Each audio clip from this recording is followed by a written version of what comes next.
सुगौली सन्धिपछिको जुन युग सुरु भयो नेपालमा, जुन नव औपनिवेशिक युग अथवा गुलामीको युग, त्यो के भनेको भन्छ भने उनीहरू विजेताको नाताले हाम्रो राज्य प्रणाली अथवा हाम्रा मेकानिजम जस्ता बनाइदिए, त्यसले हामीलाई यहाँसम्म ल्यायो।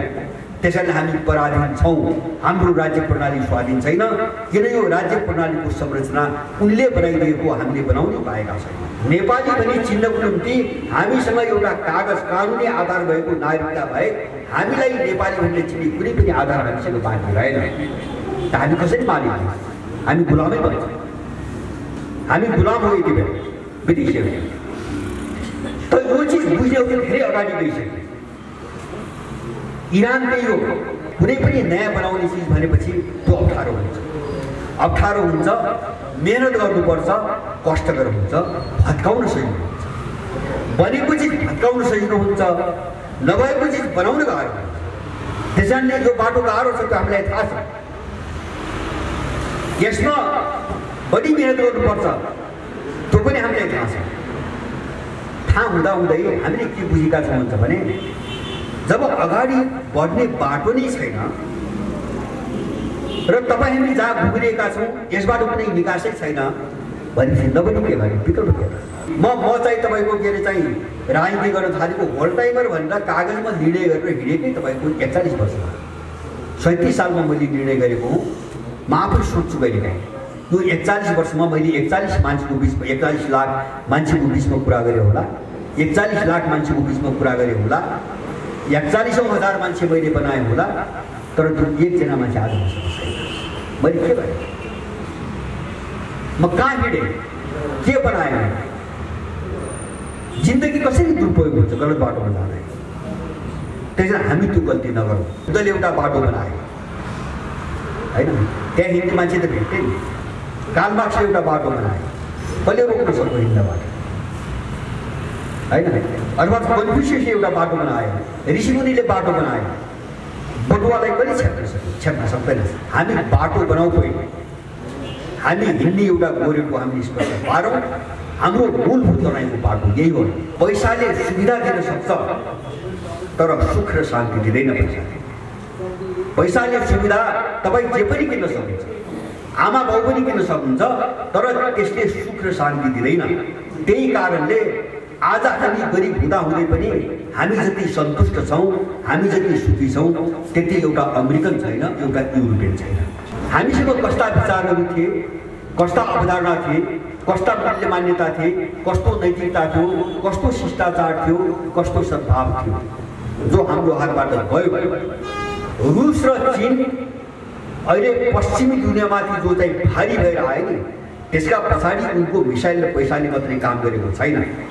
उनको आफ्नो बल अहिले पनि यसरी चाहिँ आफ्नो खुट्टामा जमेका छन् कि पश्चिमाहरू त्यहाँभित्र छिरेर खेल्ने कुनै पनि ठाउँ छैन, सबै उनले बन्द गरेका छन्। चीन आज संसारभरि कन्फ्युसियस बोकेर हिँडिरहेको छ। अमेरिकामा मात्रै 1.5 लाख कन्फ्युसियस इन्स्टिट्युटहरू खोलेको छ। किन भन्छ भने कन्फ्युसियस भनेको चीनको पहिचान, चीनको सभ्यता हो। त्यो छोड्दाखेरि हामी दुनियाँको दास भयो भन्ने कुरा अहिले आएर बुझे चिन। काङ्ग्रेसले बेदखली गर्छ, एमाले जिन्दाबाद भन्यो, एमाले बेदखली गर्छ, माओवादी जिन्दाबाद भन्यो, माओवादीले गर्छ, राप्रपा भन्यो। अनि सारमा निचोडमा हेऱ्यो, सबै एउटैले चलाएको छ, सबैको उभिने जप्ती हो। हामीले हेऱ्यौँ 10 वर्ष युद्धपछि के चाहिँ प्रजातन्त्र चाहिँ जनवादको निम्ति लड्या फलान भन्ने पर्यो हामीलाई। 12 गतेमा 62 सालमा आउँदाखेरि त सबै एउटै र सबैको कमन एजेन्डा त्यो विदेशीले थमाएको कागज, एउटा युगको अन्त्यकै लडाइँ हो। अहिले जो रसियन चाहिँ चाइनिज अब एउटा ब्लक र पश्चिमा ब्लकको रूपमा जो छुट्टियो नि, अब हेर्नुला 2 महिनापछि 2 फ्याक हुँदैछ संसार। घोषित रूपमा 2 फ्याक हुँदैछ, त्यो चाहिँ तपाईँको तयारी छ, एकदम ठुलो तयारी भइरहेछ। मैले त्रिभुवन नेपाल के हो भन्ने कुरा बुझ्न सजिलो होस् भनेर मैले 3-4वटा अलिकति विशिष्ट खालका केही उदाहरणहरू मार्फत हाम्रो यो लडाइँलाई बुझाउन कोसिस गर्ने सोच बनाएको छु। जस्तो अहिले तपाईँहरूलाई थाहा छ, धेरै लामो समयदेखि झनै 3 दशकदेखि नेपाल एकदम अस्थिर, अराजक, स्वेच्छाचारिता र एउटा भद्रगोलको अवस्थाबाट गुज्रिरहेको छ। र 2063 सालपछि यो साह्रै नाङ्गो, साह्रै विभत्स र एउटा बेलगाम भएर चाहिँ तपाईँको यो प्रवृत्ति अगाडि बढिरहेको छ। हामी अत्यन्तै ठुलो सङ्कटको चरणबाट गुज्रिरहेका छौँ। अब यो सङ्कट भनेको के हो भन्छ भने जुन ठाउँमा, जुन परिस्थितिमा र जुन बेला संविधानले, नियमले, कानुनले, नैतिकताले, मूल्य मान्यताले काम गर्दैन, सबै चिज भत्ताभङ्ग हुन्छ र मन पनि सुरु हुन्छ, त्यसलाई सङ्कट भनिन्छ। आज हामी देशमा यही देखिरहेका छौँ। नेपाल एक खालको गहिरो सङ्कटबाट गुज्रिरहेको छ। अब हामीले यो एउटा प्रवृत्ति अथवा भनौँ न, यहाँ चाहिँ तपाईँको जस्तो आन्दोलनका कुराहरू, क्रान्तिका कुराहरू, परिवर्तनको कुराहरू सुन्न थालेको चाहिँ 70 वर्ष भयो। हामीले 2007 साल यता आन्दोलन धेरै पटक भए, विभिन्न रूपमा भए, विभिन्न रङमा भए। त्यसले सरकार परिवर्तन गरे, व्यक्ति परिवर्तन गरे, अथवा चाहिँ सिस्टमको नाम परिवर्तन गरे, तर कतैबाट चाहिँ देशले निकास पाएन। त्यस कारणले हामी 8-10 वर्ष यता हामी कस्तो छलफलमा गयो भन्नुहुन्छ भने आखिर हाम्रो समस्या हो क्या होइन। अब जति परिवर्तन हुन्छ देश झन् ठुलो समस्यामा फस्दै जान्छ, जति नयाँ चेहराको दल आउँछ त्यो झन् ठुलो अपराधी जस्तो देखिँदै जान्छ। त कतै पनि निकास छैन, कतै पनि मान्छे उँभो लाग्ने प्रक्रिया चाहिँ तपाईँको देखिँदैन। भने समस्या कहाँ छ, यसलाई निकै गहिरेर हामीले अध्ययन गर्न जरुरी छ भन्ने हामीलाई लाग्यो र हामी त्यो कोर्समा गयौँ। गएको लगभग 15 वर्ष यता हामी त्यो कोर्समा गयौँ र हामीले केही चिज देख्यौँ। हाम्रो आफ्नो विवेकले, हाम्रो क्षमताले, हाम्रो बलबुताले भ्याएसम्मका हामी केही निष्कर्षहरू निकाल्यौँ। म तपाईँहरूलाई 4-5 बुदामा मात्रै त्यो संक्षिप्त राख्न चाहन्छु ताकि हाम्रो निष्कर्ष के हो भन्ने बुझ्न सजिलो होस्। जस्तो एउटा सोचको क्षेत्रमा अहिले तपाईँ हामी आम मान्छेको एउटा धारणा के छ भन्छ भने धन सम्पत्ति पश्चिममा छ। पश्चिम भनेको युरोप, अमेरिका। धन पश्चिममा छ, विचार पश्चिममा छ, विज्ञान पश्चिममा छ, समृद्धि पश्चिममा छ, दर्शन अथवा सोच पश्चिममा छ। हामीसँग केही पनि छैन। यो सबै नेपालीहरूको अहिलेको मनोविज्ञान हो र यसको डरलाग्दो रूप अहिले हामी नयाँ पुस्ताका बच्चाहरूमा देखिरहेका छौँ, जसले यो शिक्षा पढिरहेका छन्। हामी केही पनि होइन होइन। यसले हामीमा आफ्नो आत्मविश्वास गुमाइदियो।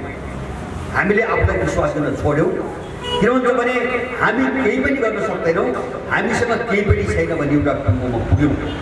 हामीलाई त्यो ठाउँमा पुर्याइयो र हामीलाई के पढाइयो भन्छ भने गुरुत्वाकर्षणको नियम न्युटनले पत्ता लगाएका हुन् भनी पढाइयो। जबकि हामीले के पढेनौँ भन्छ भने आजभन्दा हजारौँ वर्ष अगाडि प्रतिपादन भएको न्याय दर्शन, यही भूमिमा प्रतिपादन भएको न्याय दर्शनमा गौतम ऋषिले लेखेका छन् गुरुत्वात् पतनम। गुरुत्वात् पतनम भन्ने एउटा वाक्य छ। त्यो भनेको गुरुत्वाकर्षणको प्रभावले कुनै पनि वस्तु माथिबाट तल खस्छ भन्ने कुरा हाम्रो न्याय दर्शनमा छ। कति हजार वर्ष पहिलेको हामीलाई थाहा छैन, तर हामी न्युटन पढिरहेका छौँ। उनले न्युटन पढाइरहेका छौँ हामीलाई।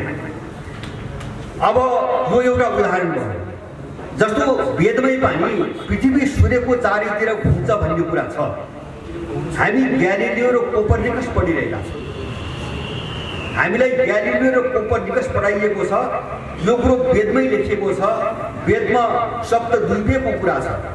7वटा महाद्वीपहरू जसलाई हामी 7 महादेश पनि पढिरहेका छौँ। सप्त समुद्रको कुरा छ। 7वटा महासागरहरूको कुरा छ। यस्ता कुराहरू धेरै छन् हामीलाई होइन। त्यो मात्रै होइन, मलाई त एउटा रमाइलो कुरा चाहिँ बारम्बार उदाहरण गर्दा के लाग्छ भने जस्तो हामी मन्दिर घुम्छौँ। मन्दिर घुम्दाखेरि दाहिने पारेर घुमिन्छ, देब्रेतिरबाट घुमिँदैन होइन। तर हामीले त्यो भोत्लिएनौँ अथवा हामी पछाडिका मान्छेलाई त्यो मतलब भएन कि हामी दाहिने पारेर चाहिँ मन्दिर किन घुम्छौँ। कारण के रहेछ भन्छ भने पृथ्वीको जो गोलार्ध छ, बिचको जो रेखा छ, त्यसको उत्तरी ध्रुवमा जो पृथ्वीको चाहिँ तपाईँको ऊर्जा हो, जो शक्ति हो, त्यो चाहिँ क्लकवाइज अथवा दाहिने भएर चाहिँ तपाईँको परिक्रमा गर्छ, घुम्छ। दाहिने कोणबाट चाहिँ तपाईँको ऊर्जा घुमिरहेको हुन्छ र त्यो ऊर्जाले प्रत्येक वस्तुलाई चाहिँ तपाईँको दाहिनेतिर घुमाइरहेको हुन्छ, देब्रेतिरबाट घुम्दा असम्पूर्ण हुन्छ अथवा उल्टो हुन्छ, उल्टो असर हुन्छ भनेर हामी मन्दिर दाहिने घुम्नु प्रचलन चल्यो हजारौँ वर्ष अगाडि। यतिसम्म चाहिँ तपाईँको हाम्रो प्राचीन सभ्यताले कुरा बुझेको थियो। हामी यो सबै चिज हामी गुमायौँ। माने सबै ज्ञान विज्ञानदेखि लिएर सुख सुविधा सबै चिज चाहिँ पश्चिममा छ भन्नेमा गयो। एउटा नमुनामा हुन्छ है। अब विचारको क्षेत्रमा आउँदाखेरि म टिपिकल बुझ्न सजिलोस् भनेर मैले 3-4वटा उदाहरण मात्रै दिन्छु। जस्तो राजनीति भनेको के? अहिले जस्तो यहाँ राजनीति पढ्ने साथीहरू पनि हुनुला, मैले पनि राजनीति शास्त्र पढेको हो। त्यसमा चाहिँ राजनीतिको छोटो व्याख्या छ, परिभाषा। अहिलेको राजनीति पश्चिमा राजनीतिले राजनीतिको व्याख्या कसरी गर्छ भन्छ भने यो शक्तिका लागि गरिने सङ्घर्ष हो भन्छ, होइन? यसमा दुईटा चिज मात्रै छ। यसको एउटा पाटोको शक्ति छ, अर्को पाटोको त्यसका निम्ति सङ्घर्ष गर्ने कुरा छ। अब शक्ति भनेको बल हो, त्यो निरङ्कुश हुन्छ, सबैलाई थाहा छ। शक्ति भनेको बल हो, त्यो निरङ्कुश हुन्छ। त्यसकारणले यो राजनीतिक परिभाषामा वसुधैव कुटुम्बकम छैन, मिलेर जाने कुरा छैन, अथवा चाहिँ तपाईँको उदारता करुणा पनि छैन। त्यहाँ शक्ति छ र त्यसको निम्ति सङ्घर्ष छ। सङ्घर्ष भनेपछि हत्या हिंसा द्वन्द्वका कुराहरू हुन्, होइन? त्यहाँ चाहिँ मेलमिलाप पनि छैन, समन्वय पनि छैन, अथवा चाहिँ तपाईँको भाइचारा पनि छैन, अथवा मानवता केही पनि छैन। माने यो पश्चिमा थटको कुराहरू रहेछ। हो त्यो राजनीतिको व्याख्या हामी समातेर हामी अगाडि बढिरहेका छौँ। अब म तपाईँले प्रजातन्त्रको कुरा गर्छु। दोस्रो नम्बर, प्रजातन्त्रमा तपाईँ हामीले सुन्दै आएका छौँ। प्रजातन्त्रको व्याख्या कसरी गरिन्छ भन्छ भने त्यहाँ दल छ, दल नभए प्रजातन्त्र हुँदैन। त्यहाँ दल छ, दलहरूका बिचमा चुनाव हुन्छ, बढी सिट ल्याउनेले सरकार बनाउँछ, नसक्ने प्रतिपक्षमा बस्छ र पक्ष र प्रतिपक्षको सम्बन्ध के हो भन्छ भने सत्तामा बस्नेको विरोध। सत्तामा बस्नेको विरोध गर्नु प्रतिपक्षको धर्म हो, धर्म हो। तपाईँ सुनिराख्नु भएको छ व्याख्या। विरोधलाई, निषेधलाई, अर्कालाई खुट्टा तानिसलाई चाहिँ धर्म पनि व्याख्या गरिएको छ। तपाईँ यो परिभाषाभित्र देश पनि पाउनुहुन्न, समाज पनि पाउनुहुन्न, मानवता पनि पाउनुहुन्न, मेलमिलाप पनि पाउनुहुन्न, समन्वय पनि पाउनुहुन्न, भातृत्व पनि पाउनुहुन्न। यसलाई हामी प्रजातन्त्र भनिरहेका छौँ, जहाँ केही पनि छैन। अब यसको जननी बेलायत, यसको जननी बेलायत, यसको व्याख्या गर्ने बेलायत। बेलायतले किन व्याख्या यस्तो गर्यो, बेलायत ब्रिटिसहरूले किन यस्तो गर्यो त भन्दाखेरि बाँकी कुरा उनीहरूसँग थियो, बाँकी कुरा उनीहरूसँग थियो 1000 वर्ष अगाडि। जुन बेला यो उनीहरूले व्याख्या गरे त्यो बेला अरू चिज उनीसँग थियो, त्यो उनको कुरा हो। उनीसँग एउटै चिज थिएन। एउटै चिज के थिएन भन्छ भने राजाहरूसँग चाहिँ शक्ति र सत्ताको निम्ति लडाइँ चलिरहेको थियो।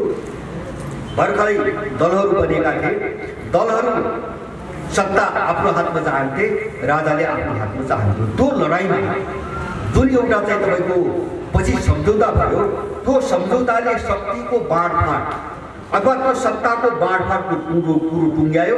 त्यसलाई उनीहरूले प्रजातन्त्र भने। हामी त्यही अपुरो, एक त अपुरो, त्यसमा पनि के हुन्छ भने कुनै अर्काको सन्दर्भ, अर्काको परिवेशले विकास भएको चिजलाई हामी प्रजातन्त्र भनी बसिरहेका छौँ। यहाँ केही पनि छैन, अधिकतम लक्ष्य सत्ता छ, अधिकतम लक्ष्य सत्ता छ। भविष्यमा जाने कुरा अधिकतम लक्ष्य छ, त्यसको निम्ति प्रतिस्पर्धा छ। प्रतिस्पर्धा भनेको निषेध हो। प्रतिस्पर्धा अलिकति राम्रो भाषा सुनिन्छ, त्यो भनेको निषेध हो। निषेध भनेको एकले अर्कोलाई पछारेर सिद्ध्याएर माथि जान्छ, यसलाई प्रजातन्त्र भनिएको छ। अब म तेस्रो चिजमा आउँछु, विकास। अब विकास भनेको के हुन्छ भने अहिलेको मोडेल र सिद्धान्त जो ठ्याउरी परिरहेको छ हामीले, अर्थशास्त्रको सिद्धान्त, यसले के भन्छ भने यसको उद्देश्य, विकासको उद्देश्य अधिकतम पुँजी सञ्चय। एउटा कुरा अधिकतम पुँजी सञ्चय, बढीभन्दा बढी पैसा कमाऊ, एउटा पाटो त्यो छ। र यसका निम्ति सबैले आफ्नो घर खुलाएर, कसैले आफ्नो संरक्षणको नाममा अर्कालाई चाहिँ रोक्न पाइन्न, जसलाई उनीहरू नवउदारवाद भन्छन्, होइन?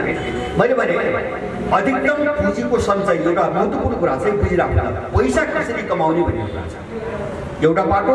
अर्को के छ, फकाफुला गरेर बजार अर्थतन्त्र जो हामी भन्छौँ नि, माने यहाँ कमजोरको हितको कुरा छैन। त्यो बजार खुला गर ढोका खुला गर भनेको के हुन्छ भने त्यो बलियाले कमजोरलाई मास्न देऊ भनेको अहिलेको इकोनोमी भनेको त्यही हो नवोदारवाद भनेको त्यही हो बजार अर्थतन्त्र भनेको त्यही हो हैन उनीहरूले किन यस्तो चाहिँ सिद्धान्त बनाए उनीसँग पैसा थियो उनीहरूसँग प्रवृत्ति थियो हामीसँग थिएनन् हाम्रो लुट्टको निम्ति यिनले सिद्धान्त प्रतिपादन गरे हामी लुट्यौँ किनभने उनको प्रवृत्ति हामीसँग छैन उनीसँग भएको पुँजी हामीसँग छैन उनले जुन क्वान्टिटी मात्रामा उत्पादन गर्छन् त्यो मात्रामा हामी गर्न सक्दैनौँ त्यसैले हाम्रो लागत महँगो छ हामी कसरी प्रतिस्पर्धामा जाने त्यसैले हामीलाई उठ्नै नदिएको निम्ति त्यो सिद्धान्त उनीहरूले ल्याएपछि उहाँहरूले आफ्नो बन्दुकको बलमा अथवा पैसाको प्रभावको बलमा संसार लुटे हामीले यसलाई विकास भनिरहेका छौँ सुन्नुहोस् है अब पैसा अधिकतम छ उनीहरूसँग पैसा अधिकतम छ पैसाले सुविधा दिन सक्छ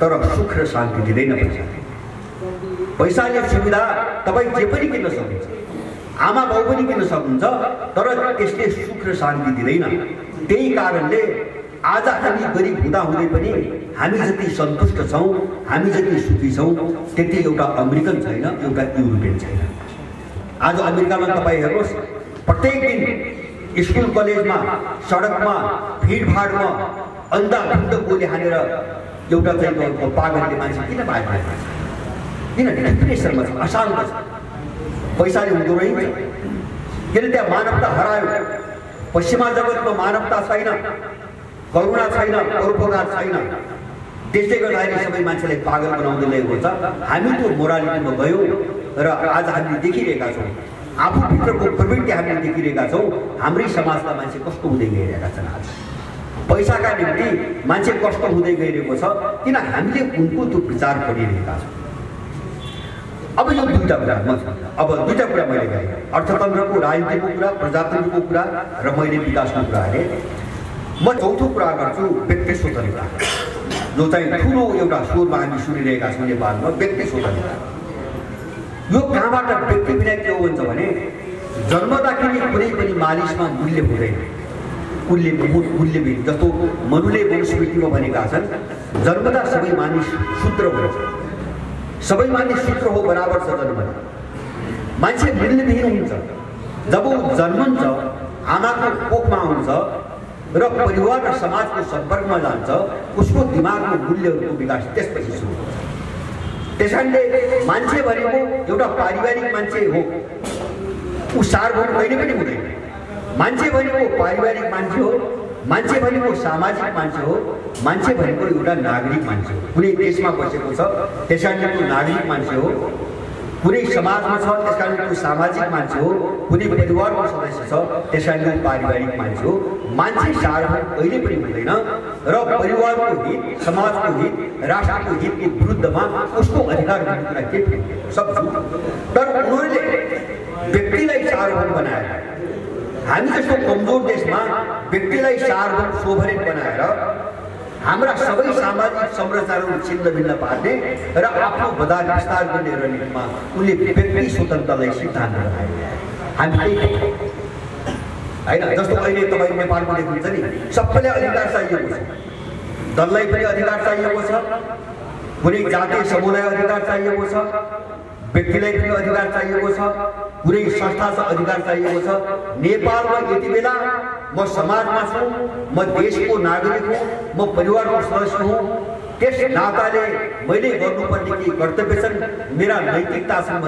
नैतिकता भन्ने कुरा एकजना मान्छेबाट सुन्नु न यसरी चुप गरायो जस्तो धर्मको नाममा मैले तिनवटा एउटा घटना सुनाउँछु तपाईँहरूलाई यो क्रिस्चियनहरूको कस्तो देखिन्छ भन्छ भने उनीहरू बाहेक सबैलाई उनीहरू शैतान भन्ने सिकाउँछ होइन एकदम उनको ठुलो स्कुलिङ भनेको क्रिस्चियन बाहेक सबैलाई शैतान भन्ने सिकाउँछ र मैले सयौं यस्ता मान्छेहरूको सम्पर्कमा आएमा जसको घरमा एउटा क्रिस्चियन र एउटा गैर क्रिस्चियन छ भने कि त त्यो गैर क्रिस्चियन बन्नु पर्यो नत्र त्यसको घर तङ्गभङ्ग भयो एकजनाको घर सुरक्षित मैले देखेँ यसलाई खुलेको छ धर्म सुन्नुहोस् म अरूको पनि उदाहरण दिन्छु अब अस्ति 2-3 दिन अगाडि एउटा घटना घट्यो इन्डियामा मोदीको सरकारले स्कुलहरूमा यो सूर्य नमस्कार मुद्राको योगलाई अनिवार्य गरायो सबैतिर गराउनु भन्ने एउटा उल्टी जारी गर्यो।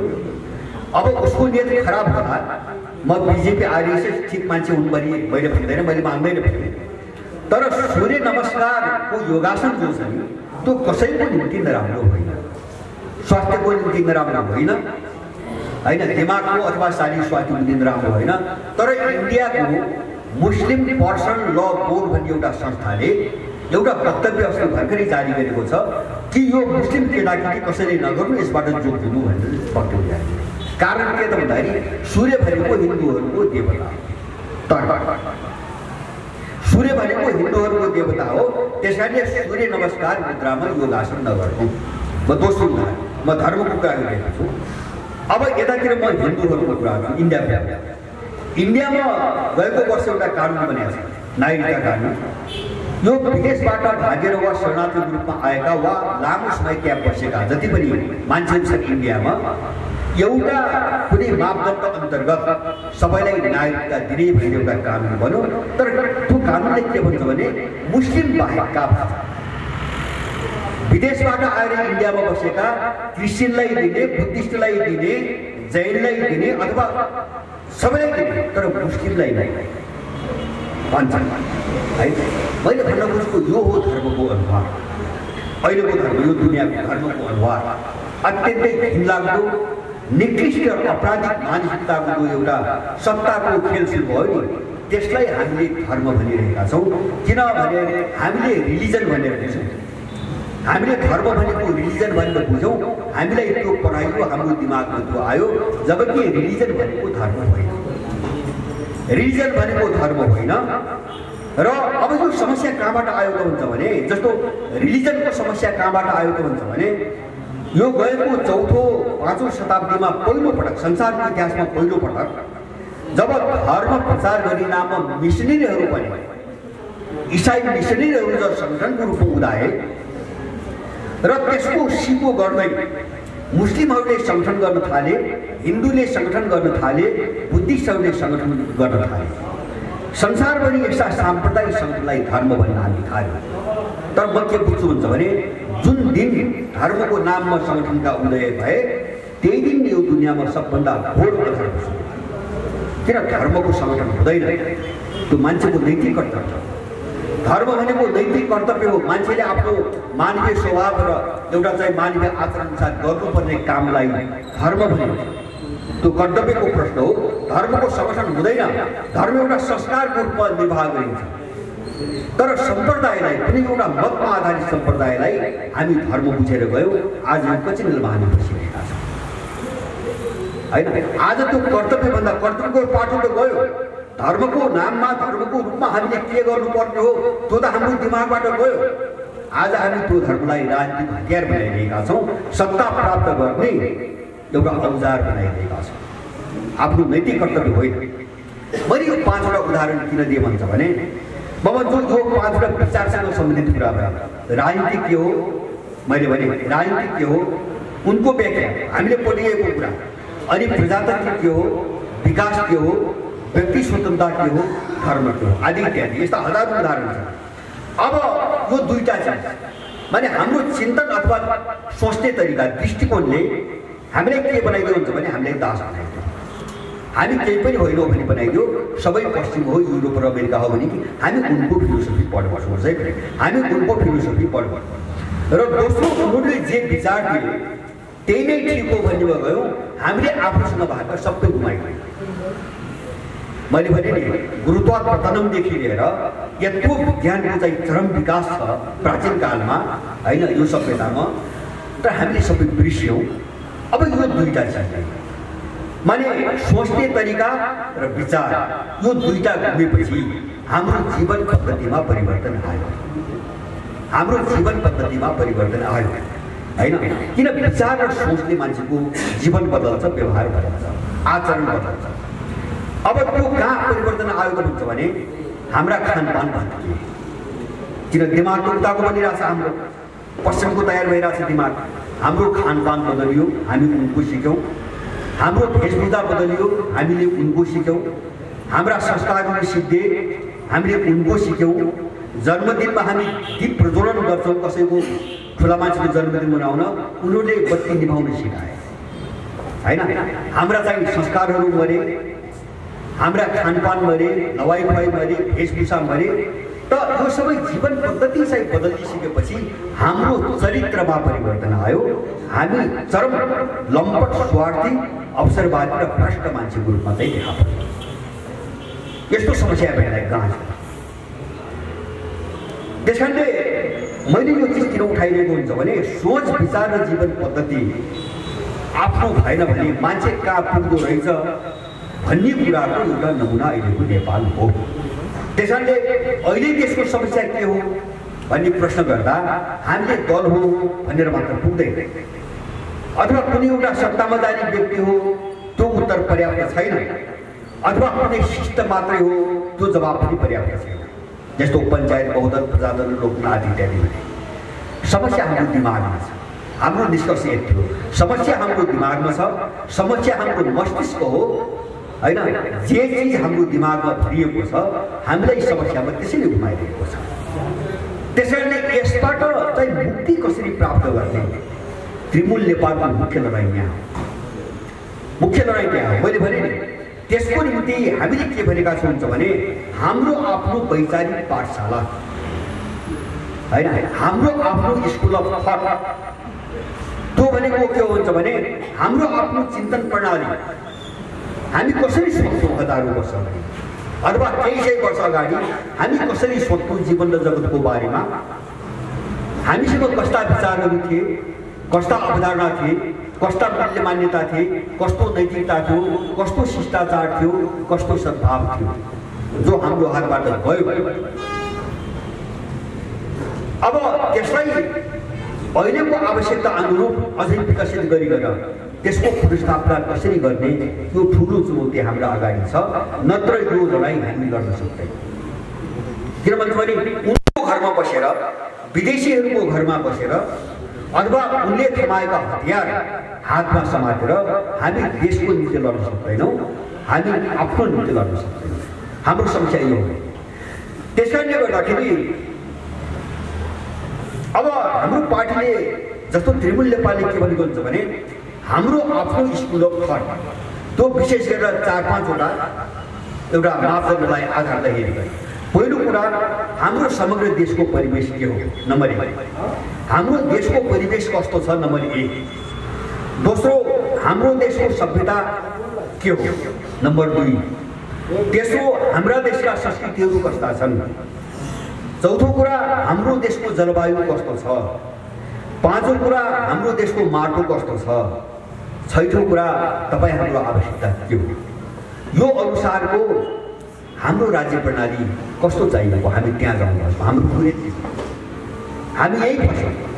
जो मान्छेहरूले यो बुझे उनीहरू आज पश्चिमा शक्तिका ठुला चुनौती भएर विश्वमा निस्के होइन। त्यो पैसाले मात्रै होइन। म तपाईँलाई एउटा उदाहरण दिन्छु।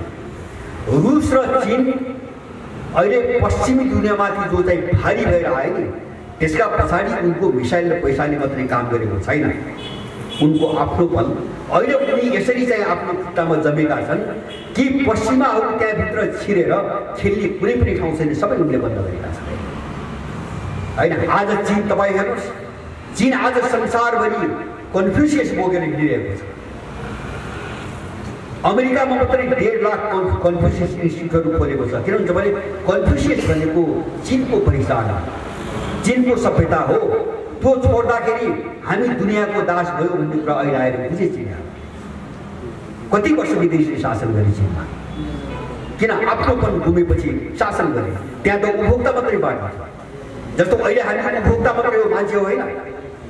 हामीसँग आफ्नो केही पनि छैन।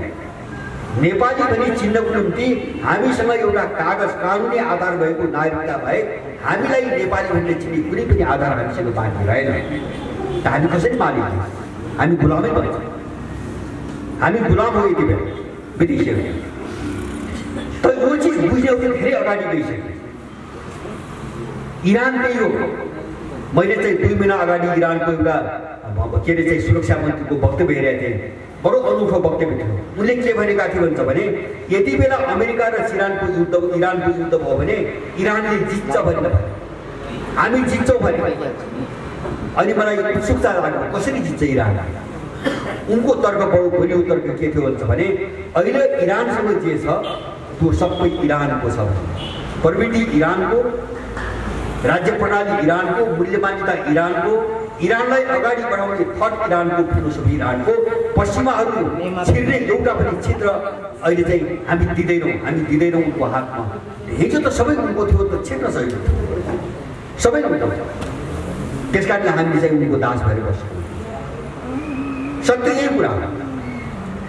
त्यस कारणले गर्दाखेरि हामी कसरी जाने भन्ने, अगाडि कसरी बढ्ने, अब नेपालमा हामीले मात्रै यो कुरा उठाइरहेका छौँ। मलाई लाग्छ अर्को मान्छेले यो ढङ्गले सोच्नै पनि सकिरहेको छैन, किन उसले हामीले हिजोसम्म जे बुझ्यौँ अथवा मैले के भने नि हामी त्यही नै परम सत्य हो, त्यही अन्तिम सत्य हो भनेर बसिरहेका छौँ। हामी एउटा डरलाग्दो समस्यामा फँसिरहेका छौँ, घुमिरहेका छौँ। यसबाट कसरी निस्कने भन्ने एउटा जो हामीसँग छ पहिले हामी यो समस्या समाधान गरौँ।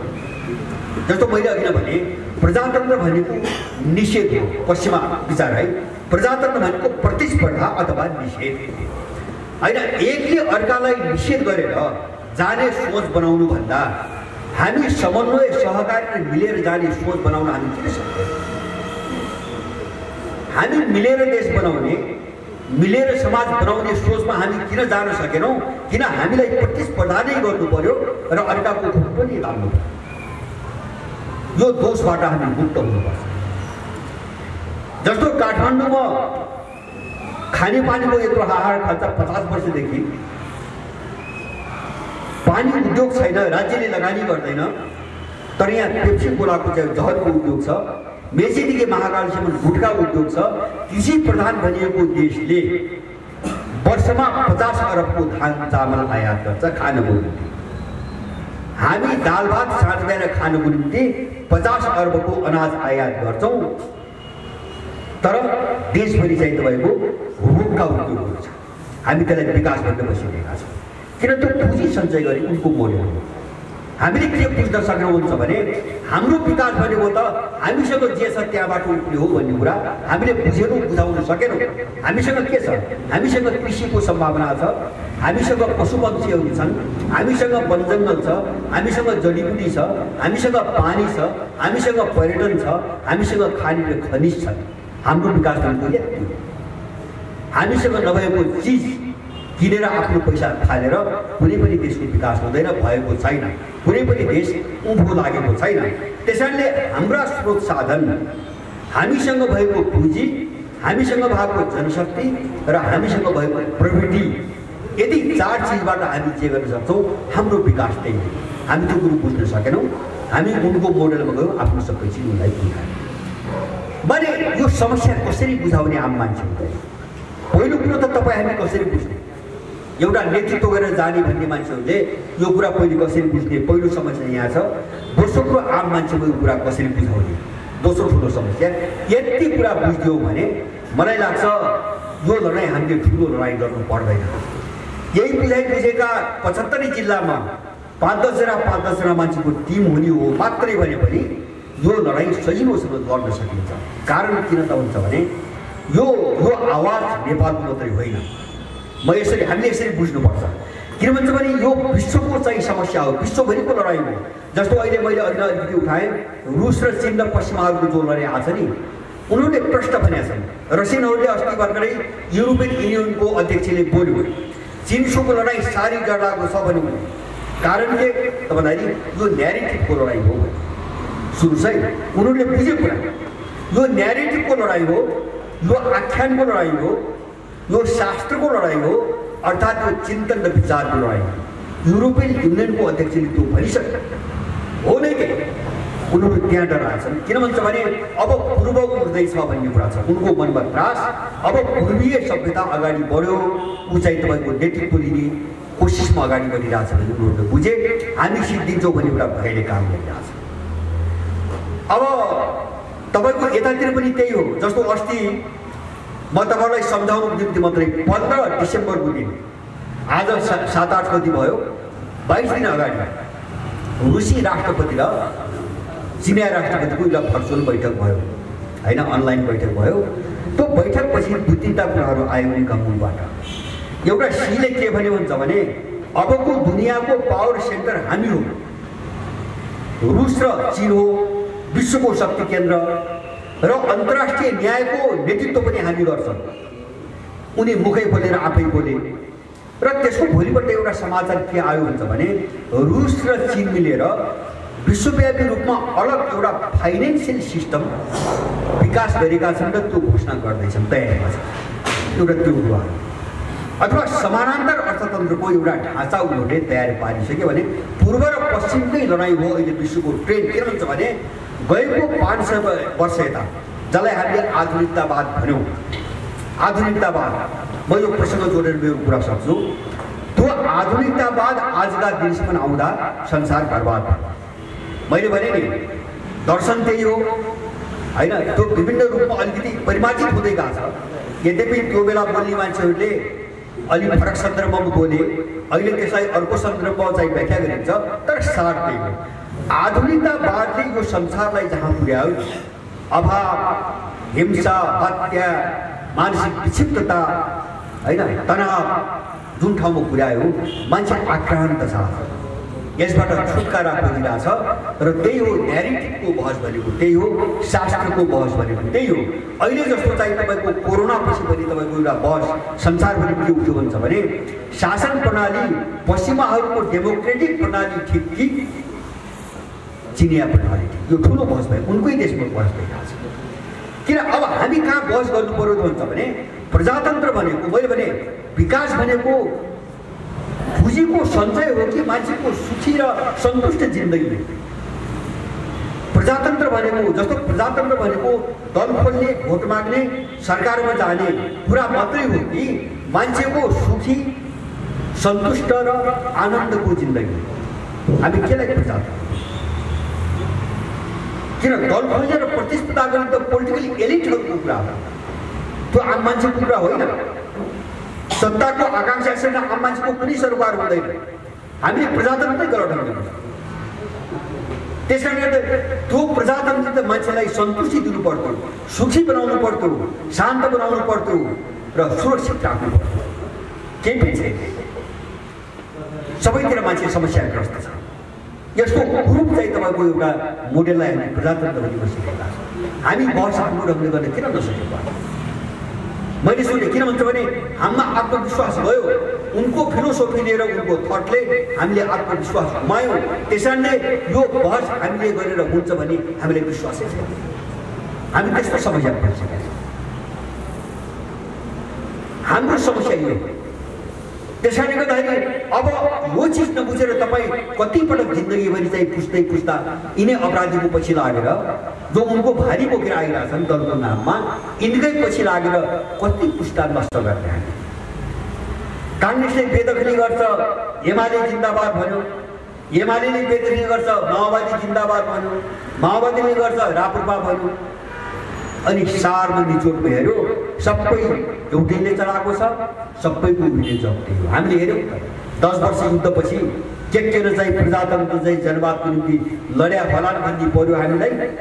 12 गतिमा 62 सालमा आउँदाखेरि त सबै एउटै र सबैको कमन एजेन्डा त्यो विदेशीले थमाएको कागज। न काङ्ग्रेसको प्रजातान्त्रिक समाजवाद, न माओवादीको नयाँ जनवाद, न एमालेको बहुदलीय जनवाद, सबैको कमन एजेन्डा के संघीयता धर्म विदेशी एजेन्डा। भनेपछि यो गोलचक्करमा हामी कति घुमिरहेको समस्यामा हामीले यो कुरो बुझाउन जरुरी छ। यो बहसमा जान हामी जरुरी छ। हामीसँग धेरै चिज थियो, हामीसँग हाम्रो सभ्यता थियो। मैले भने त्यो चाहिँ तपाईँको यत्रो उपचार पद्धति हामीसँग थियो जसलाई हामी आयुर्वेद भन्छौँ। ऊ चीनमा एक्युपञ्चर, एक्युप्रेसर अहिले विश्वव्यापी तपाईँको भएको छ। पूर्वीय सभ्यताको चाहिँ तपाईँको अब के अरे चाहिँ तेल हो त्यो मात्र होइन। हामीसँग चाहिँ लाओसे जस्ता तपाईँको महान दार्शनिक सन्तहरू छन् होइन। चीनमा जन्मेका कन्फ्युसियसहरू छन्, बुद्धहरू छन्, यहाँका ऋषिमुनिहरू छन्, ठुल्ठुला मान्छेहरू छन्। तर हामी सबै गुमायौँ र हामीबाट नक्कल गरेर चोरेर लगेर उनीहरूले जे गरे हाम्रोभरि दाबी गरे नि हामी त्यसको पछि लाग्यौँ अथवा गराइयो। यो ढङ्गले हामीलाई चाहिँ तपाईँको बदलियो, मानसिक रूपमा गुलाम बनाइयो। त्यही कारणले हामीले अलिकति गहिरेर सोचौँ। मेरो सबै साथीहरूलाई अनुरोध त्यही हो, त्यहाँ हाम्रो पार्टी जो हामीले बनाएका छौँ नि, तपाईँ बाहिर जे देख्नुहुन्छ, सडकमा पनि छन्, विभिन्न खालका अभियानका नामका छन्, पार्टीका नामका छन्, त्यो लाइनमा हामी छैनौँ। हाम्रो केही पनि मिल्दैन हुन्छ। बरु हामीलाई के लाग्छ हुन्छ भने उनीहरू हामीले सत्तामा बस्ने, सत्ता राजनीति गर्नेहरूलाई हामीले जे भनिरहेका छौँ त्यसैको अर्को रूप मात्रै हो। किन उनको सोच त्यही हो, उनको विचार त्यही हो, उनी उभिएको जग पनि त्यही हो। त्यस कारणले उनले गर्ने कुरा केही छैन। हामीले यति बेला एउटा एजेन्डा दुईवटा एजेन्डाका कुरा गरेर मान्छेलाई बहकाउनु हुँदैन, त्यो अपराध गर्नु हुँदैन। जस्तो भन्छ नि, कसैले भ्रष्टाचारीलाई कारबाही दण्डित गरेपछि सबै समस्या हल हुन्छ, सब बेकारको झुट हो। कसैले सुशासन र पारदर्शिता भयो भने सबै समस्या हल हुन्छ, बिल्कुल झुट हो। अथवा कसैले राम्रो पात्र गयो भने यो समस्या हल हुन्छ, पात्रले केही गर्दैन। कोही फटाले त पुस्ताको बहस गरिरहेको छ, नयाँ पुस्ता गयो भने भनिन्छ, त्यो सब झुट। किन भन्छ भने जुन उभिएको जग हो नि, त्यो जग जबसम्म बदलिन्न तबसम्म केही पनि हुँदैन। हामी त्यो ठाउँमा छैनौँ। त्यस कारणले गर्दाखेरि हाम्रो दिमागले जे चिजले गुलाम बनाइदियो, यसलाई कसरी निकाल्ने मूल समस्या यही हो। मूल समस्या यही हो। र हामीले आफ्नो स्कुलिङ विकास नगरिकन, आफ्नो विचारधाराको विकास नगरिकन हामी अगाडि बढ्ने बाटो नै छैन। हामी त्यहाँ अवरोध एउटा चाहिँ अनुभूति गरिरहेका छौँ। त्यसै कारणले विपुल नेपालले यी सबै समस्यालाई तीनटा वर्गमा विभाजन गरेर अब यो लडाइँ अगाडि बढाउने भनेको छ। समस्या हजारौँ छन्, तर प्रकृतिका हिसाबले वर्ग अथवा त्यो चाहिँ क्याटेगोरीका हिसाबले तीन थरी समस्या हामीले औल्याएका छौँ। यसरी टेकेर जाउँ भन्ने चाहिँ हाम्रो कुरो छ। एउटा कुरा हामीले भनेका छौँ युगान्तकारी परिवर्तन भनेका छौँ। हाम्रो नारामै छ, एउटा हाम्रो लडाइँ युगान्तकारी परिवर्तनको निम्ति हुन जरुरी छ। अब विश्वको सन्दर्भमा कुरा गर्ने हो भने विश्वको लडाइँ पनि त्यही हो। एउटा युगको अन्त्यकै लडाइँ हो। अहिले जो रसियन चाइनिज अब एउटा ब्लक र पश्चिमा ब्लकको रूपमा जो छुट्टियो नि, अब हेर्नुला 2 महिनापछि 2 फ्याक हुँदैछ संसार। घोषित रूपमा 2 फ्याक हुँदैछ। त्यो चाहिँ तपाईँको तयारी छ, एकदम ठुलो तयारी भइरहेछ। अब पूर्व र पश्चिमको लडाइँ हो, विश्वको राजनीति हेर्दा पनि लडाइँ पनि। हाम्रो देशको ठ्याक्कै त्यही केस, त्यही मुद्दा हाम्रो देशमा के हुन्छ भने सुगौली सन्धिपछिको जुन युग सुरु भयो नेपालमा, जुन नव औपनिवेशिक युग अथवा गुलामीको युग, त्यो के भनेको भन्छ भने उनीहरू विजेताको नाताले हाम्रो राज्य प्रणाली अथवा हाम्रा मेकानिजम जस्ता बनाइदिए, त्यसले हामीलाई यहाँसम्म ल्यायो। त्यसैले हामी पराधीन छौँ। हाम्रो राज्य प्रणाली स्वाधीन छैन, किन यो राज्य प्रणालीको संरचना उनले बनाइदिएको हामीले बनाउनु पाएका छैनौँ। त्यस कारणले यसको अन्त्य जरुरी छ। पहिलो कुरा, यदि हामीले स्वविवेकले र स्वतन्त्रतापूर्वक शासन चलाउने हो भने यो सुगौली सन्धिको युगको अन्त्य हुन जरुरी छ। त्यो भनेको त्यो सन्धिपछि हामीलाई बलपूर्वक जबरजस्ती जति पनि अपमानजनक सन्धि सम्झौताहरूले गाड्दै हलचल गर्न सक्ने ठाउँमा ल्याएछ नि, यो जालो नतोडिकन हामी अगाडि बढ्न सक्दैनौँ। सत्ताको जोसुकै होस्, व्यक्ति परिवर्तन होस् वा दल, केही पनि हुँदैन। अथवा लोकतन्त्रको नाउँ अर्को कुनै तन्त्र राख्यो भने केही पनि हुँदैन। सुगौली सन्धिको युगको अन्त्य हुनुपर्छ, नम्बर 1। दोस्रो, हामीले पुनर्जागरण आन्दोलन भनेका छौँ। अब पुनर्जागरण आन्दोलन मैले अघि नै भने हाम्रो ठ्याक्कै यहीसँग जोडेको मुद्दा हो। हामीसँग जे छ त्यो हाम्रो केही पनि छैन। हामी एकदम विदेशी मान्छे हौँ मानसिक रूपमा।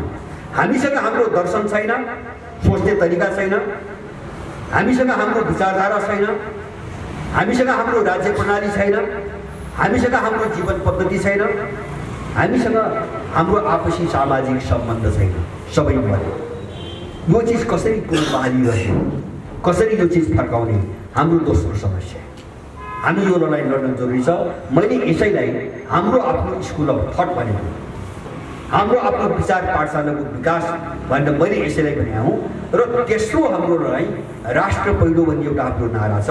त्यो भनेको अबको राजनीतिक लडाइँ राष्ट्रलाई सर्वोपरि राखेर लड्न सुरु गर्नुपर्छ।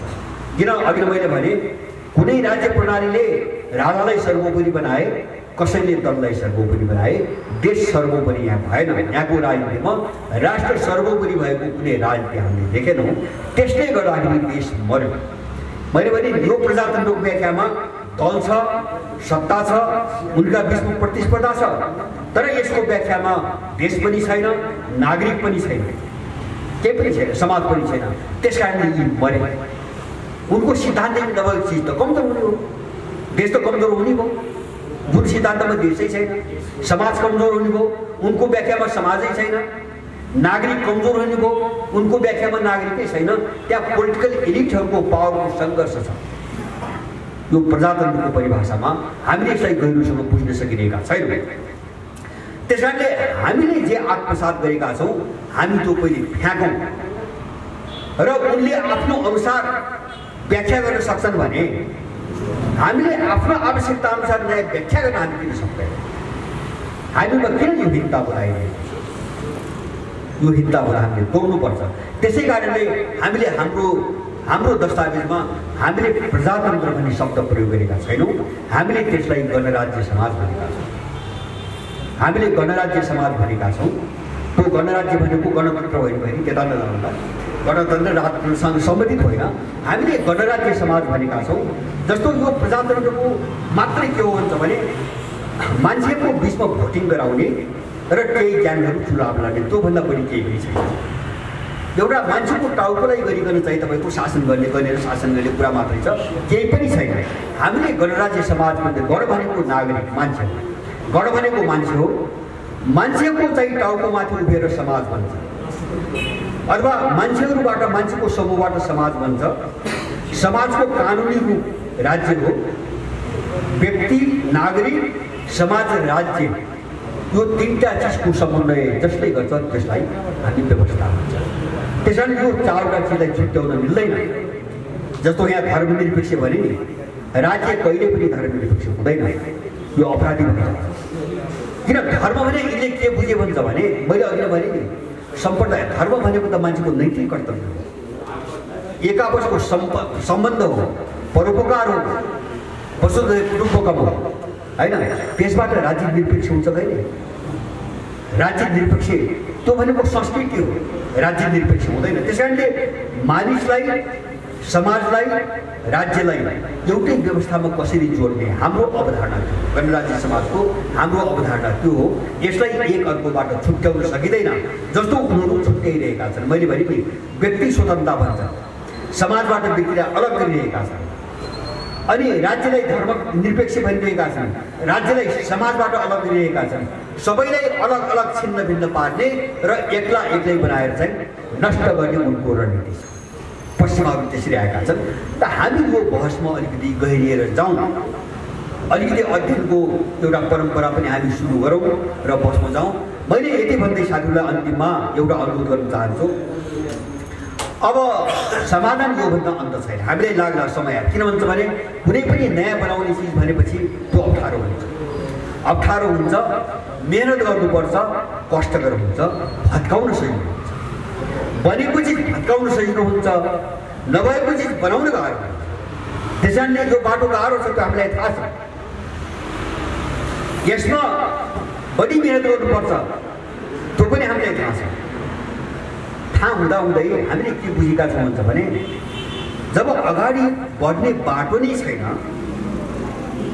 र तपाईँ हामी जहाँ घुमिरहेका छौँ यसबाट कुनै निकासै छैन भनेपछि नबनी के गर्ने विकल्प के पनि छैन।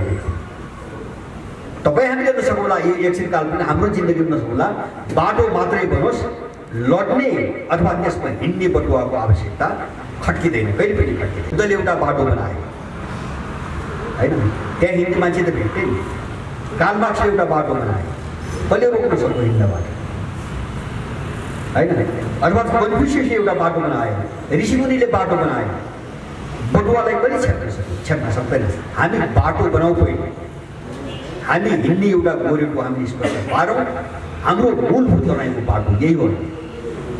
यो नटुङ्गिकन अब बाँकी चिजमा जान सकिँदैन, गए पनि त्यसको कुनै अर्थ हुँदैन।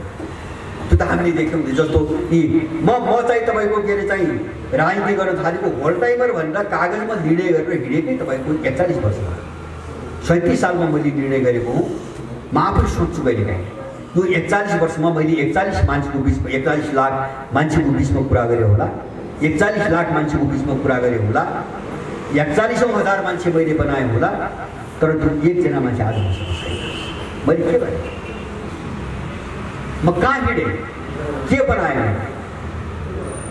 जिन्दगी कसरी दुरुपयोग हुन्छ गलत बाटोमा जाँदैन। त्यसैले हामी त्यो गल्ती नगरौँ।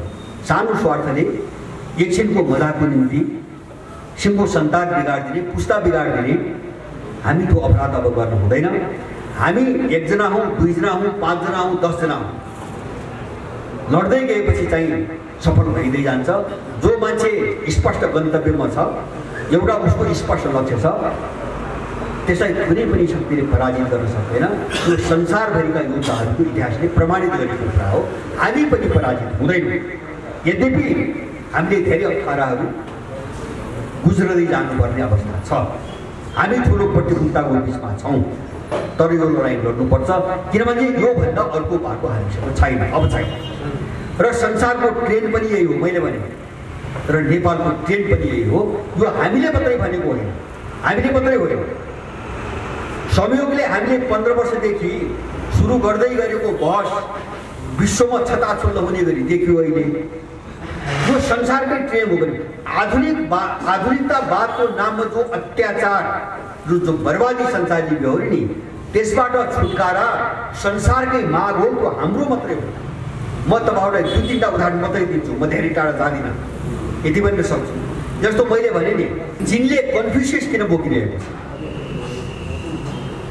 किन त्योभन्दा अगाडि चीनले जे अपनायो त्यसबाट बर्बाद भयो, दास मात्रै भयो।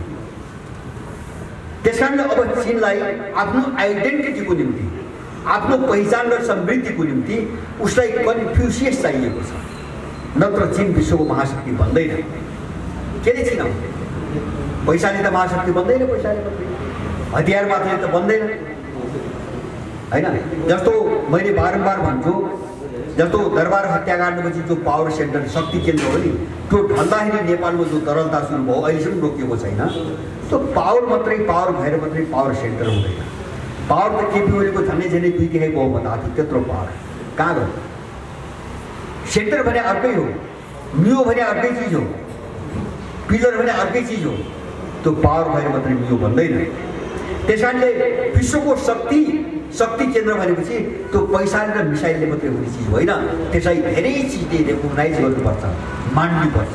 उसको सभ्यता त्यो ढङ्गले विश्वमा आउनुपर्छ, उसको आर्थिक शक्ति आउनुपर्छ, सैन्य शक्ति आउनुपर्छ, उसका कल्चरहरू आउनुपर्छ, उसको एउटा थट अगाडि आउँछ। त्यो थटले हो मान्छेलाई विश्वको शक्ति बनाउने। जस्तो मैले चीनको कुरा गरेँ, अमेरिकामा यही सङ्कट छ। जुन देशमा यो आधुनिकतावादको प्रुफ चाहिँ तपाईँको सिद्धान्त चाहिँ प्रतिपादन भयो, त्यही देश आज यसको शिकार भइरहेको छ। त्यसै कारणले डोनाल्ड ट्रम्पले एउटा नारा ल्याए, त्यसको मर्मलाई धेरै मान्छेले बुझेनन्। डोनाल्ड ट्रम्पलाई उद्दण्ड भने, सन्घा भने, तर उसले गहिरो कुरो खाने आफ्नो निम्ति। उसले के भनेको थियो भन्छ भने, मेक अमेरिका ग्रेट अगेन भनेको थियो। अमेरिका कुनै कालमा महान थियो, तर त्यो अमेरिका सक्थ्यो। त्यसकारणले यदि अमेरिकालाई फेरि भन्छ, ग्रेट अगेन भन्छ, फेरि महान बनाउनु हो भने हाम्रो दिन गयो। उनीहरू हिजोको अमेरिकामा फर्कन खोजिरहेछ, हामीले त्यसरी बुझौँ। इन्डियामा चाहिँ आरएसएस र बिजेपीको हिन्दुत्वको अभियान चलिरहेछ। उनको त्यो आइडेन्टिटी क्राइसिस हो, सङ्कट हो, पहिचानको सङ्कट हो। किन इन्डियालाई चिन्ने कुनै आधारित विकास भएन अहिलेसम्म। त्यही भएर इन्डिया संसारको तेस्रो सैन्य शक्ति, चौथो, पाँचौँ कति हो आर्थिक शक्ति हुँदा पनि अन्तर्राष्ट्रिय राजनीतिमा इन्डियाको कुनै भूमिकै छैन। कसैले गर्दै गर्छ, किन भन्छ भने आइडेन्टिटी छैन, परिचय नै छैन। त्यो सङ्कटबाट पार पाउनुको निम्ति उनीहरूले हिन्दुत्वलाई आफ्नो पहिचान बनाउनु खोजिरहेछ होइन। त्यो आधुनिकतावादबाट बाहिर निस्केर खोजेको एउटा उदाहरण हो। दोस्रो उदाहरण, म तेस्रो उदाहरण टर्कीको दिन्छु। नेटोको सदस्य छ, युरोपियन युनियनमा छ, तर उसको सम्पूर्ण चाहिँ सहकार्य चीन र रुससँग छ, पश्चिमाहरूसँग लडाइँ गर्छ। र उनीहरूले बारम्बार त्यो एर्डोगानको मुखबाट बारम्बार उस्मानिया साम्राज्य, अटोमन साम्राज्य भन्छ इतिहासमा, अटोमन साम्राज्यको कुरा उसले बारम्बार गरिरहेछ। किन अटोमन साम्राज्य तुर्कीको गौरव थियो, विशाल साम्राज्य थियो, इस्लाम साम्राज्य थियो र त्यसको केन्द्रबिन्दु अथवा अड्डा राजधानी तुर्की थियो। त्यो उनीहरूले गुमाए, पहिलो विश्वयुद्ध पनि गुमाए र आज तुर्कीको सबै चिजको विश्व राजनीतिबाट त्यो कसरी फर्काउने भन्ने छटपटाटमा उनीहरू छन्। यो विश्वभरि हामीले देखिरहेछौँ। नेपालमा यही हो, हामीले यो चिज राम्ररी बुझौँ। यो प्रवृत्ति हो, यो ट्रेन्ड हो जो हामी बोलिरहेका छौँ नि, यो पुरानो सडे गरेको चिजको विनाश र त्यसको गर्भबाट जो एउटा नयाँ चिज जन्मन खोजिरहेछ त्यसको निम्ति लडाइँ हो। त्यसकारणले यो लडाइँ हाम्रो दिमागबाट कल्पिएको लडाइँ होइन। हामीलाई त्यस्तो लागेर हाम्रो मनोगत रूपमा उठाएको चाहिँ मुद्दा होइन। यो परिस्थितिको एउटा पेलान हो सबैको, होइन? धकेलिरहेछ हामीलाई। नेपालमा जसरी टर्कीमा चाहिँ एर्दोगान धकेल्ने, चीनमा चाहिँ सी जिनपिङ धकेल्ने, अमेरिकामा डोनाल्ड ट्रम्प धकेल्ने, नेपालमा हामी धकेलिरहेका छौँ। युबाट बेलायत बाहिर निस्क्यो, ब्रेक्जिट भन्ने तपाईँले सुन्नु भएको छ। सङ्कट त्यही हो, किन युमा बस्दाखेरि बेलायतको उनीहरूको आफ्नो गौरवमय इतिहास सबै चकनाचुर भयो, लेखाजोखा नै रह्यो। त्यसलाई जोगाउनुको निम्ति युरोपियन युनियनबाट बाहिर निस्कियो। त्यो उनको आफ्नो मौलिकता कसरी सुरक्षित गर्ने भन्ने लडाइँ हो। आज दुनियाँ यही लडाइँबाट गुज्रिरहेको छ र यो लडाइँ एक दिन गएर टुङ्गिन्छ। मैले बुझेको यो लडाइँ एक दिन गएर टुङ्गिन्छ। पश्चिमले हार्छ र पूर्वले त्यसको नेतृत्व गर्छ। हामी त्यसको निम्ति तयार हुनुपर्छ। हामी त्यो दिशामा अगाडि बढ्ने हो। हामीले मूलभूत रूपमा यिनीको उदाहरण उठाएर हामीले तृणमूल नेपाल गठन गरेका हौँ। त्यसकारणले यहाँहरू कसैले पनि यो पार्टीहरूको भिडमा अर्को पार्टी भनेर नबुझिदिनु होला। त्यो हामीमाथि ठुलो अन्याय हुन्छ। हामीलाई अब यो सत्तामा जाने आकाङ्क्षा लोभ पनि छैन, त्यस्तो गन्दा खेलमा फस्ने हाम्रो सपना पनि छैन। हामी त्यो देख्दैनौँ पनि। हामी नेपालमा अहिलेसम्म नभएको एउटा युगान्तकारी लडाइँ र त्यसको नेतृत्व गर्ने एउटा शक्ति कसरी निर्माण गर्ने, त्यो थटलाई कसरी विकास गर्ने भन्ने हामी त्यो लडाइँको दिशातिर गइरहेका छौँ। किन हामीसँग त्यो सबै आधार छ। हामीसँग चिन्तन र विचारका वैदिक सभ्यता जस्ता एउटा विराट सभ्यताहरू छन्, किराँत जस्ता विराट सभ्यताहरू छन्, बौद्ध सभ्यताहरू छन्, बौद्ध सभ्यताहरू छन्। हामीसँग अभाव केही पनि छैन। हामीले त्यो गुमाएको हो। आफूलाई नबुझ्दा, आफूलाई नचिन्दा हामीले आफ्नो हातबाट गुमाएको मात्रै हो, हामीसँग नभएको होइन। तर हामी कस्तो भयो त भन्दाखेरि हामीसँग केही पनि थिएन हिजो भने मान्नु। हाम्रो समस्या त्यहाँबाट आइरहेको छ। त्यसकारणले यसबाट निस्कने कोसिस गरौँ। यहाँहरू सबैलाई यो अनुरोध गर्दै र यो अभियान र यो खालको बहसलाई प्रत्येक मानिसका बिचमा लगिदिन अनुरोध गर्दै मेरा संक्षिप्त भनाइ टुङ्ग्याउँछु। धन्यवाद। जय